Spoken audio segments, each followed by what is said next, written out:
The contents of this program may not necessarily represent the views of Ummah Channel.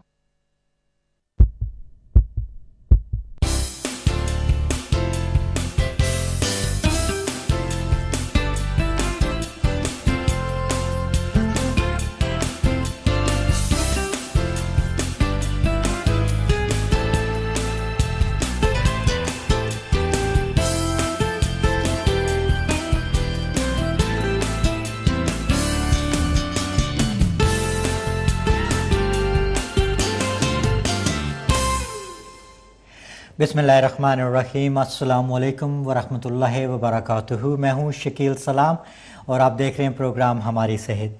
ये programme हर हफ्ते इसी वक्त आपके लिए पेश किया जाता है और इस प्रोग्राम का मकसद आपको ज़्यादा से ज़्यादा सेहत के बारे में मालूमात मुहैया करना है ताकि आप अपने बारे में, अपने ख़ानदान के बारे में ज़्यादा जानकारी हासिल कर सकें और उनकी सेहत को बेहतर बना सकें, अपनी सेहत को बेहतर बना सकें। जी हाँ, ये प्रोग्राम एक अरसा से आपकी खिदमत में पेश किया जा रहा है। कैंसर के हवाले से हमने बहुत से प्रोग्राम किए और आज इस सिलसिले की आखिरी कड़ी आपके लिए पेश की जा रही है। मुझे बड़ी खुशी है कि इस प्रोग्राम में हम एक दफ़ा फिर दावत दे रहे हैं आपके जाने पहचाने और इस प्रोग्राम में कई दफ़ा शामिल हो चुके हैं जनाब डॉक्टर सुनील गुप्ता। अस्सलाम वालेकुम, नमस्कार। अस्सलाम वालेकुम, नमस्ते जी। क्या हाल है जी? ठीक ठाक? बहुत बढ़िया, धन्यवाद आपका, शुक्रिया कि आपने मुझे फिर दावत दी उमा चैनल पे। और उमा चैनल का भी मैं शुक्रिया अदा करना चाहूँगा कि ये मेरा थर्ड विज़िट है उमा चैनल पे। एंड मुझे इस बात की भी बहुत खुशी हो रही है कि मैं अपनी जो नॉलेज है वो आवाम में बांट पा रहा हूँ और आवाम जो है इस नॉलेज से जो है वाकिफ़ हो रही है और इल्म कुछ थोड़ा उनको भी मिल रहा है। बिल्कुल, और बता देता हूँ कि doctor Sunil Gupta consultant haematologist हैं। East Sussex health care NHS trust के लिए आप काम करते हैं। आप लीड हैं माइलोमा और इसके साथ साथ लीड हैं आप रिसर्च और क्लिनिकल ट्रायल्स पे। आपने इंडिया में all India institute of medical sciences, जिसे एम्स के नाम से एक मशहूर इदारा है, इसके अलावा सिंगापुर, ऑस्ट्रेलिया और किंग्स कॉलेज हॉस्पिटल से आपने ट्रेनिंग हासिल की और इंडिया में एक चैरिटी JSS के लिए आप काम कर रहे हैं। जी बिल्कुल। JSS चैरिटी, तो वो कौन सा हॉस्पिटल है जी? ये एक्चुअली हॉस्पिटल है जिसका नाम है जन स्वास्थ्य सहयोग। ये एक चैरिटेबल हॉस्पिटल है, बहुत बड़ा हॉस्पिटल अब ये धीरे धीरे बनता जा रहा है। इसको बने हुए तकरीबन 10 साल हो चुके हैं और ये कुछ मोटिवेटेड इंडिविजुअल्स थे जो all India institute of medical sciences के काफ़ी नामी ग्रामी कंसल्टेंट्स थे। उन लोगों ने ये सोचा कि बहुत सारे मरीज़ जो हैं वो छोटे छोटे प्रदेशों से आते हैं और बड़े बड़े हॉस्पिटल्स में अपना इलाज कराते हैं। तो उनका ये मकसद था कि क्यों ना हम जो हैं हॉस्पिटल्स वो गांव तक पहुंचाएं। तो एक ये रूरल हॉस्पिटल है जो गांव के लोगों की सेवा कर रहा है और बहुत अच्छे से सेवा कर रहा है और मैं बहुत गर्व महसूस करता हूँ, बहुत खुशी महसूस करता हूँ कि मैं इस हॉस्पिटल के साथ एसोसिएटेड हूँ। मैं वहाँ जाके हर साल पढ़ाता हूँ, वहाँ जाके ट्रेनिंग देता हूँ और थोड़ी सी फाइनेंशियल हेल्प भी करता हूँ। बिल्कुल, बहुत बहुत शुक्रिया। और डॉक्टर सुनील गुप्ता, आज बात करेंगे आपके साथ ब्लड कैंसर के हवाले से। ब्लड कैंसर क्या है, इसकी कितनी किस्में हैं, इलाज के बारे में बात करेंगे और ख़ास तौर पर बोन मैरो पे भी बात करेंगे और आपके की मैसेज आप तक पहुंचाएंगे। जी हाँ, खून और खून का जो कैंसर, जो ब्लड कैंसर है, वो क्या होता है, इस पर बड़ी तफसील से बात होगी। अगर आप इस सिलसिले में कोई सवाल पूछना चाहें, अपने ख्यालात का इजहार करना चाहें, तो आप इस प्रोग्राम में शामिल हो सकते हैं। हमारा ईमेल एड्रेस स्क्रीन पे इस वक्त है, हमारा टेलीफोन नंबर भी स्क्रीन पे आ रहा है और आपको जो भी मेथड आपके लिए आसान हो आप उस पर बात कर सकते हैं। ब्लड कैंसर पर बात करेंगे। तो डॉक्टर सुनील गुप्ता, इसी से आगाज़ करते हैं कि ब्लड कैंसर की जब हम बात करते हैं तो ब्लड कैंसर से हमारी क्या मुराद है, क्या है ब्लड कैंसर? देखिए, ब्लड कैंसर जैसे कि नाम से जाहिर हो रहा है कि ये कैंसर ब्लड में है जी, और ब्लड में फैला हुआ है। ब्लड में बिल्कुल चारों तरफ हमारी रगों में ये कैंसर दौड़ रहा है। लेकिन ये कैंसर बनता कहाँ से है? कैंसर बनता है बोन मैरो से। और बोन मैरो एक ऐसा, जिसे हम लोग अपनी भाषा में मज़्ज़ा बोलते हैं, बोन मैरो का या बोन का मज़्ज़ा जो होता है, जो बोन के बिल्कुल बीचों बीच एक लाल किस्म का एक, जैसे आप समझें कि स्टोर हाउस है, वो बोन मैरो है। और इस बोन मैरो में हमारे 3 मेन ब्लड सेल बनते हैं, जिसमें से एक हो गया रेड सेल, जिससे हमारा खून बनता है, जिससे खून की लालामी आती है, हमें ऑक्सीजन हमारी पूरी बॉडी में फैलता है उसकी वजह से, और हमारे को एनर्जी मिलती है। जो दूसरे सेल्स हैं वो हैं वाइट सेल्स, जिससे हमारे को इन्फेक्शन से लड़ने की क्षमता या शक्ति मिलती है। और तीसरे होते हैं प्लेटलेट्स, जो छोटे छोटे पार्टिकल्स होते हैं जो बोन मैरो में बनते हैं और फिर हमारे ब्लड में सर्कुलेट करते हैं। इनसे हमारी ब्लीडिंग रुकती है। तो जैसे अभी कभी आपको कट लग जाता है या आपको चोट लगती है, तो ब्लीडिंग जो रुकती है वो प्लेटलेट्स की वजह से रुकती है।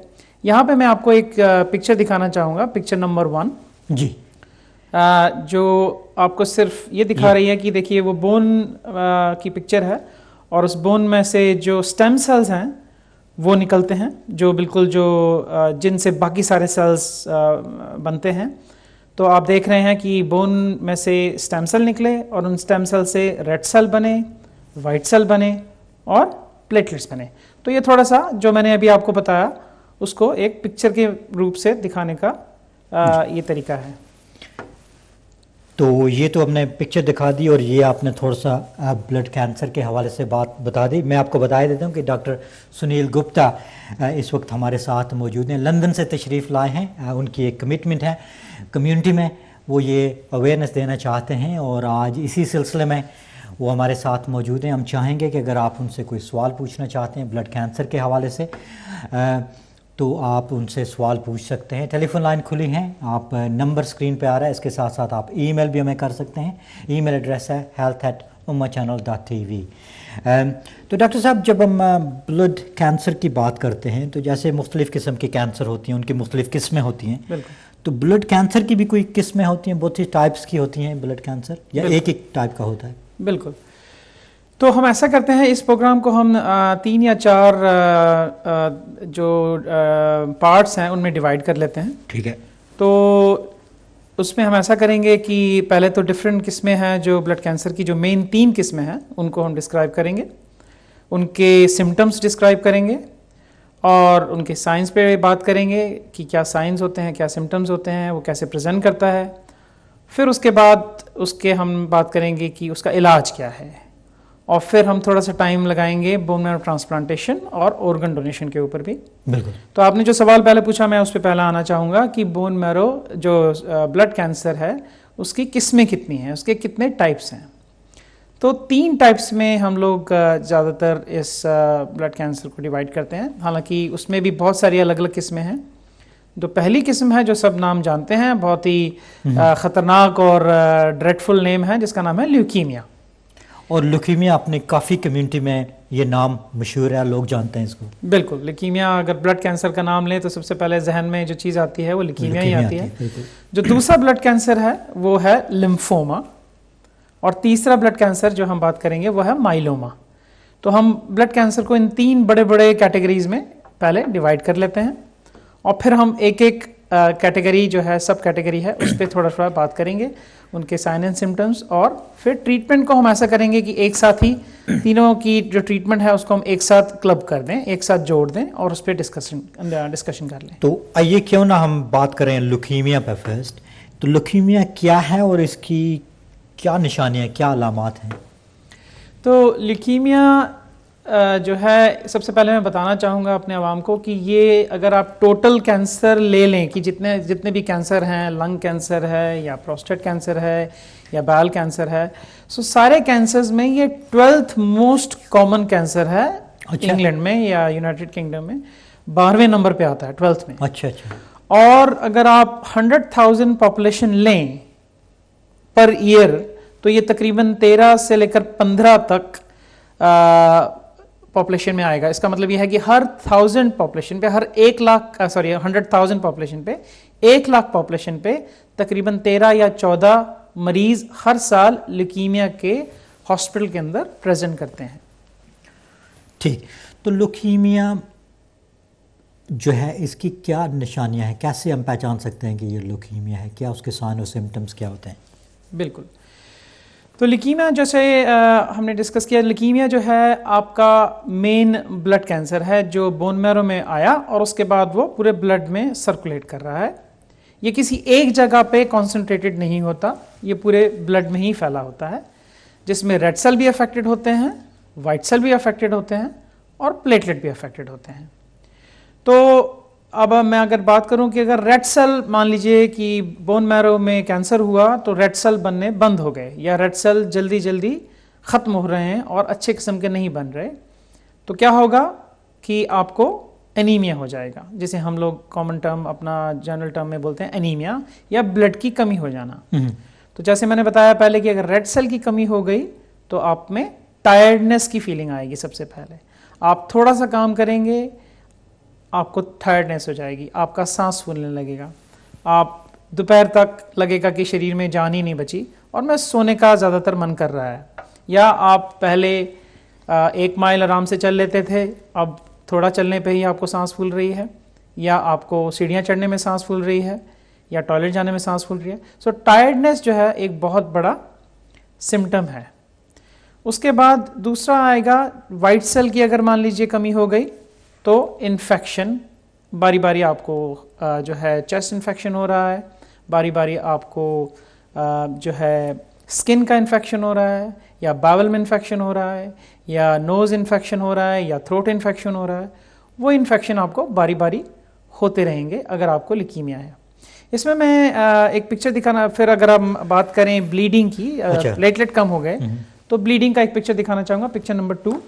ये देखिए कि इसमें स्किन के ऊपर धब्बे पड़ रहे हैं प्लेटलेट की कमी होने की वजह से, तो ब्लीडिंग आ सकती है स्किन पे, नोज से आएगी ब्लीडिंग, या गम से, या कई बार ऐसा होता है कि ब्लीडिंग हमारे पखाने में या लैट्रिन में या हमारे स्टूल में भी आने लगती है।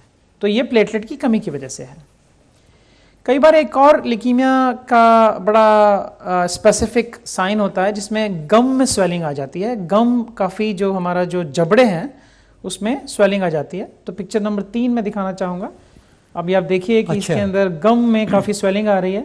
तो जो गम्स हैं, ये जो जबड़े हैं, इसके अंदर लिकीमिया के सेल्स जो हैं वो इन्फिल्ट्रेट कर गए हैं। तो ये भी एक किस्म का लिकीमिया है। तो ये 4 के करीब, 4 या 5 के करीब हमारी साइन एंड सिम्टम्स हैं, जिसमें मैंने बताया टायर्डनेस, बारी बारी इन्फेक्शन, ब्लीडिंग, या फिर इस प्रकार से गम की स्वेलिंग। ये हमारे प्रेजेंटिंग फीचर्स हैं किसी भी लिकीमिया के। बिल्कुल जी, मैं आपको बता देता हूँ कि इस वक्त मेरे साथ डॉक्टर सुनील गुप्ता लंदन से इस वक्त मेरे साथ ख़ास तौर पर इस प्रोग्राम में शामिल हैं। बड़ी खुशी हुई है कि उन्होंने अपनी कमिटमेंट की है और आज तीसरी मरतबा हमारा साथ दे रहे हैं। कैंसर के हवाले से हमने बहुत से प्रोग्राम किए और आज इसी सिलसिले में एक अहम प्रोग्राम आप तक पहुंचा रहे हैं, और वो है ब्लड कैंसर के हवाले से। ब्लड कैंसर क्या है, क्यों होती है, कितनी इसकी किस्में हैं, इस पर हम बात करेंगे, और फिर प्रोग्राम में ट्रीटमेंट के हवाले से बात करेंगे। अगर आप अपने बारे में या घर के किसी फ़र्द के हवाले से परेशान हैं या कोई सवाल आपके जहन में आ रहा है जो आप पूछना चाहते हैं, तो आप डॉक्टर सुनील गुप्ता से, हमारे मेहमान से आज सवाल पूछ सकते हैं। ये आपके लिए सुनहरी मौका है। प्रोग्राम का मकसद आपको ज़्यादा से ज़्यादा मालूमात मुहैया करना है, और आज इसी सिलसिले में कैंसर का ये सीरीज़ का ये आखिरी प्रोग्राम ब्लड कैंसर के हवाले से है। लुकीमिया पे बात हो रही है। तो लुकीमिया का नाम तो हम सब ने सुना होगा, लेकिन ब्लड कैंसर की एक और किस्म भी है, और दूसरी किस्म जो है वो कौन सी है जी, वो भी बता दीजिएगा हमें। तो शकील भाई, इसमें मैं थोड़ा सा लिकीमिया पे थोड़ा सा बात कर लेते हैं, क्योंकि लिकीमिया भी कई किस्मों का है। अच्छा, इसकी भी टाइप्स होती है? इसके भी कई सारी टाइप्स हैं। तो पहले तो हमने कॉमन लिकीमिया के बारे में बात कर ली कि भाई कॉमन लिकीमिया में क्या क्या सिम्टम्स होते हैं, टायर्डनेस, इन्फेक्शन, ब्लीडिंग वगैरह। लेकिन इसकी भी कई सारी किस्में हैं लिकीमिया की। इसमें मेन 2 किस्मों पे हम लोग बात करेंगे। एक करते हैं हम एक्यूट लिकीमिया, जिसका मतलब है तेजी से आने वाला लिकीमिया, एकदम से रातों रात जो है, हफ्तों में या दिन में ही चेंजेस आ गए। 2-3 दिन तक तो मैं ठीक था या ठीक थी, और सडनली मुझे क्या हो गया, 3-4 दिन में एकदम से ब्लीडिंग आनी शुरू हो गई और तकलीफ होना शुरू हो गया। तो लिकीमिया जो है वो तेजी से बनता है, और इसको हम बोलते हैं एक्यूट माइलॉइड लिकीमिया या AML। बिल्कुल। फिर दूसरे प्रकार के होते हैं जो धीरे धीरे आने वाले लिकीमिया हैं, जिसमें क्रॉनिक लिकीमिया हो गए। और जो क्रॉनिक ल्यूकीमियाज होते हैं वो जनरली उम्र के साथ ज़्यादा कॉमन होते जाते हैं। जैसे जैसे आपकी उम्र दराज होती है, बढ़ती है, उसी प्रकार से आपके जो क्रॉनिक ल्यूकीमियाज हैं वो ज़्यादा कॉमन हो जाते हैं।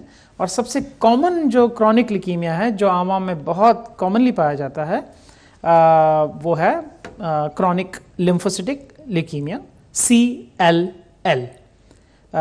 काफ़ी बार सुना होगा कि 60 साल या 70 साल की उम्र के बाद ये CLL जो है वो काफ़ी कॉमन हो जाता है। अच्छी बात यह है कि CLL में कई बार ट्रीटमेंट की ज़रूरत नहीं पड़ती, क्योंकि CLL जो है काफ़ी सालों तक जो है वो ठंडा सा पड़ा रहता है, प्रोग्रेस नहीं करता। लेकिन जो एक्यूट ल्यूकीमियाज हैं उनमें हमारे को ट्रीटमेंट बड़ी तेज़ी से कराना होता है, नहीं तो वो जानलेवा भी हो सकता है। बिल्कुल ठीक है जी। जी हाँ, आज हम बात कर रहे हैं कैंसर के हवाले से, और ख़ास तौर पर ब्लड कैंसर पे बात हो रही है, इसकी किस्मों पे बात हो रही है, और इसके साथ साथ थोड़ी देर बाद हम जब मुख्तलिफ़ किस्मों पे बात करेंगे तो फिर बात करेंगे ट्रीटमेंट के हवाले से। आइए टेलीफोन लाइन की तरफ चलते हैं। शाजिया इस वक्त हमारे साथ लंदन से मौजूद हैं। अस्सलाम वालेकुम शाजिया। वालेकुम सलाम जी, क्या हाल है डॉक्टर साहब, आपका ठीक है? जी बिल्कुल ठीक ठाक। क्या पूछना चाहेंगे शाजिया? जी मैं ये पूछना चाहूँगी कि मेरी कोई फ्रेंड है तो उनके हस्बैंड के साथ होता है कि उनको अक्सर कब्ज़ रहती है जी। तो जब तक वो दवाई ना खा लें तो उनको पोटी नहीं आती है। ठीक। तो उनको हल्का सा है कैंसर भी, मतलब वो पोटी करने में उनको काफ़ी दुश्वारी होती है और उनकी पोटी में बड़ी स्मेल भी आती है। अच्छा अच्छा। तो उनको उनका पेट सख्त रहता है हर पल। वो इतना डॉक्टर्स को दिखा चुके हैं, गैविस्कोन ले रहे हैं, सब कुछ ले रहे हैं, उनको हल्का सा कैंसर भी है बोन में। तो बोन का कैंसर है? हाँ जी बिल्कुल स्टार्टिंग है। तो कई वजह ये तो नहीं है, पता नहीं, मुझे कुछ समझ नहीं। शाजिया बहन अस्सलाम वालेकुम। पहले तो मैं आपको अस्सलाम वालेकुम बोलना चाहूँगा, लेकिन आपको मालूम है कि जो आपकी ये फ्रेंड है इनको क्या नाम है उस कैंसर का? अगर कैंसर का नाम पता लग पाए तो थोड़ा सा सलाह देने में आसानी रहेगी। नहीं मुझे तो नहीं पता जी, उनके हस्बैंड को है तो क्या कहते हैं ये नहीं पता, लेकिन उनको ना पोटी नहीं डॉक्टर साहब आती है। अच्छा। मतलब वो दवाइयाँ खाते हैं तो फिर उनको पोटी आती है, और अगर आए भी तो उनके साथ जो है ना वो स्मेल बहुत आती है। उनके ना जब पोटी करते हैं ना जहाँ से उस जगह पे उनको हल्का सा है कैंसर। अच्छा अच्छा अच्छा अच्छा। तो जो कई बार ये जो जिसे आप कब्ज या इंग्लिश में कॉन्स्टिपेशन बोलते हैं शाजिया बहन, ये कई बार दवाइयों की वजह से भी कॉन्स्टिपेशन होता है। स्पेशली जब हम लोग ये दर्द की दवाइयाँ लेते हैं, जिसमें हम लोग मॉर्फिन किस्म की दवाइयाँ लेते हैं, तो कॉन्स्टिपेशन काफ़ी ज़्यादा उससे भी होता है। तो पहले ये चेक करिए कि वो कोई मॉर्फिन वाली पेन किलर्स तो नहीं ले रही हैं, या कोडीन तो नहीं ले रही हैं या ले रहे हैं, उसकी वजह से उनको कब्ज़ की शिकायत रह सकती है काफ़ी ज़्यादा। अच्छा। और अगर उनको बावल कैंसर है या बॉल का है ना, बॉल का। अच्छा बॉल कैंसर है। उनकी एज क्या है शाजिया भाई? उनके हस्बैंड की एज होगी सर 60 के मैक्सिमम 60 के करीब 60 के करीब। ठीक है। डॉक्टर आपका नंबर मिल सकता है मुझे? आप पता है कि अगर आप अपना नंबर छोड़ जाइएगा हमारे कंट्रोल रूम पे तो इंशाल्लाह फिर हम कुछ कोशिश करेंगे कि आपसे रब्ता कायम कर सकें। ठीक है शाजिया बहन, बहुत बहुत शुक्रिया। बहुत शुक्रिया लंदन से आपने फ़ोन किया। तो ज़ाहिर है बाउल कैंसर पे हमने एक बड़ा प्रोग्राम किया था और बहुत से कैंसर पे प्रोग्राम किए थे। तो ये जो आपने वैसे जो बता दिया, मेरे ख्याल में वो बाउल कैंसर है, वो जो कह रही हैं, और 60 में वैसे भी वो एज के साथ साथ वो बाउल कैंसर जो है उसके होने के ज़्यादा इम्कान होते हैं। तो ये जो कब्ज़ रहना या ये जो उन्होंने बताया है कि आपने एक तो कहा कि दवाइयों का उसके बाद ज़रूरत है, मोस्ट लाइकली जो मुझे लग रहा है ये उनकी जो दवाइयाँ चल रही हैं, मॉर्फिन जो किस्म की जो एक पेन किलर होता है, या कोडीन का जो पेन किलर होता है, उसका ये बड़ा ही कॉमन साइड इफ़ेक्ट है। और अनफॉर्चुनेटली इसका एक ही तरीका है इससे निजात पाने का, वो है आपको कि लैक्सेटिव लैक्टोलोज या मोविकोल, या आपको लैक्टोलोज साथ में लेते रहने पड़ेंगे। ठीक है जी। हाँ जी, आपको बता देते हैं कि इस वक्त हम डॉक्टर सुनील गुप्ता से ब्लड कैंसर के हवाले से मुख्तलिफ बातें कर रहे हैं, मुख्तलिफ सवालात उनसे कर रहे हैं। अगर आप भी इस प्रोग्राम में शामिल होना चाहते हैं, सवाल पूछना चाहते हैं, ईमेल कर सकते हैं या टेलीफोन कर सकते हैं। तो डॉक्टर साहब, हमने बात की थी ल्यूकीमिया के हवाले से। बिल्कुल। तो उम्र का लिंक होता है कि उम्र के साथ साथ ये बीमारी होने के ज़्यादा चांसेस होते हैं, या आपने कहा कि कुछ टाइप तो उम्र का लिंक है? बिल्कुल। हर ल्यूकीमिया जो है वो किसी उम्र में भी हो सकता है या बच्चों में भी हो सकता है? बिल्कुल, बहुत अच्छा सवाल आपने किया। जो बच्चों के अंदर एक ल्यूकीमिया जिसे हम एक्यूट लिम्फोब्लास्टिक ल्यूकीमिया बोलते हैं या ALL बोलते हैं, वो बच्चों के अंदर सबसे ज़्यादा कॉमन होता है। और सबसे अच्छी बात है कि वो नियरली 80% केसेस के अंदर क्योरेबल है, कम्प्लीटली क्योरेबल है without any bone marrow transplantation. सिर्फ अगर आप कीमोथेरेपी देंगे उसी से आपका जो बच्चे का ALL है वो क्योर हो सकता है।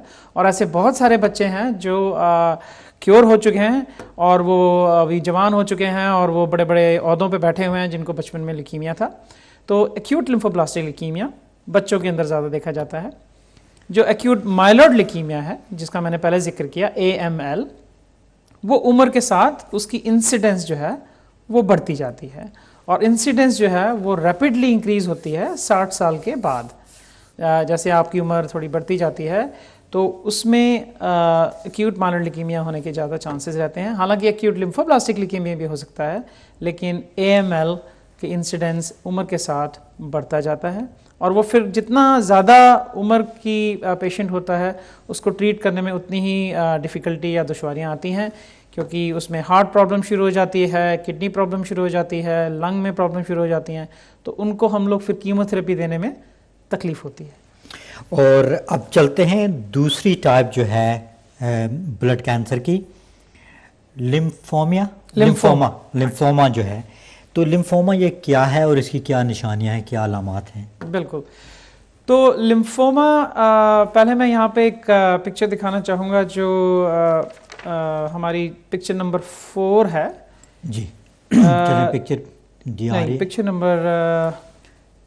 Number 5, sorry, picture number 5 please project करें। तो इस पिक्चर को देखते देखते ही हम डिस्कस करते हैं कि हमारे जो शरीर में, बॉडी में हमारे कुछ ग्लैंड्स होती हैं जिनमें ये वाइट सेल्स जो हैं वो स्टोर रहते हैं। और वाइट सेल से क्या होता है कि हमारे इन्फेक्शन से लड़ने की पावर हमारे को मिलती है। तो जैसा आप ये पिक्चर में देख रहे हैं कि ये जो लिम्फ ग्लैंड्स हैं या ग्रंथियां हैं या ग्लैंड्स हैं, ये हमारी नेक में रहती हैं, हमारे आर्मपिट्स या बगलों में रहती हैं, या हमारे जो पेट के अंदर रहती हैं ये ग्लैंड्स, या फिर हमारे जो नीचे ग्रोइन है वहाँ पे ये ग्लैंड्स रहते हैं। तो ये ग्लैंड्स क्या करते हैं कि इनमें ये वाइट सेल्स या लिम्फोसाइट स्टोर रहते हैं और जब भी इन्फेक्शन होता है तो ये वाइट सेल्स एकदम से इंक्रीज हो जाते हैं और फिर इन्फेक्शन से फाइट करते हैं। जब लिम्फोमा होता है तो इन्हीं सेल्स का कैंसर जो है वो लिम्फोमा कहलाता है।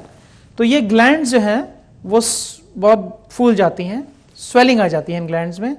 इसके साथ ये पिक्चर आप देखें जो पिक्चर नंबर 6 है, हम प्रोजेक्ट करें कि ग्लैंड्स देखिए इस तरीके से ग्लैंड्स आती हैं लिम्फोमा के अंदर। नेक के अंदर मोस्ट कॉमनली होता है ये, लेकिन आर्म पेट्स या पेट के अंदर या ग्रोइन में भी आपको ये ग्लैंड सूज जाते हैं और ये सूजी रहती हैं, इनमें दर्द कम रहता है। अगर मान लीजिए ग्लैंड्स में दर्द ज़्यादा हो तो इसका मतलब है कि चांसेस है उसमें कैंसर ना हो, हाँ। लेकिन अगर दर्द नहीं है, जैसे आप पेनलेस स्वेलिंग नेक में बोलेंगे, तो कैंसर के ज़्यादा चांसेस हैं उस केस के अंदर। तो जो उनकी प्रेजेंटेशन है लिम्फोमा की, उसमें नेक स्वेलिंग सबसे ज़्यादा कॉमन है। उसके अलावा जो सिम्टम्स आपने जिक्र किया कि कैसे प्रेजेंट करेगा लिम्फोमा, तो उसमें हम लोग कुछ सिम्टम्स होते हैं लिम्फोमा के ग्लैंड्स की स्वेलिंग के अलावा, जिसमें टायर्डनेस फिर से आ गई।